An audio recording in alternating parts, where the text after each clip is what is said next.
ত্রিবার্ষিক সম্মেলন হচ্ছে। ত্রিবার্ষিক সম্মেলন এখানে কামারখন্দ থানার অনেক নেতা কর্মী উপস্থিত রয়েছেন, যাদের চেহারা আবছা মনে পড়ে। একটি শক্তিশালী এবং শেখ মুজিবের একটি শক্তিশালী সংগঠন এই উপহার দিয়েছে। 10 বছর আগে এই সম্মেলন হয়েছিল, আজকে ত্রিবার্ষিক সম্মেলন। 10 বছর পরে ত্রিবার্ষিক সম্মেলন হচ্ছে। নেতা বাঙালি জাতি বঙ্গবন্ধুর নেতৃত্বে সঞ্চয় করেছে সকল আন্দোলন। গতকালের বাংলাদেশ আর আজকের বাংলাদেশের সাথে তৈরি হয়ে গেছে বিশাল এক দূরত্ব।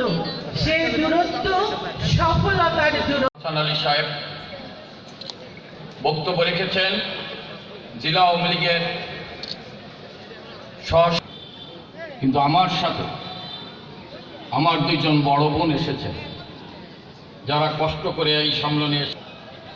আমার সেই বড় 2 বোন ডাক্তার রোকেয়া এবং কবিতা আপা, আপনারা তাকে সবাই চেনেন। জয় সহ নেতৃবৃন্দ বক্তব্য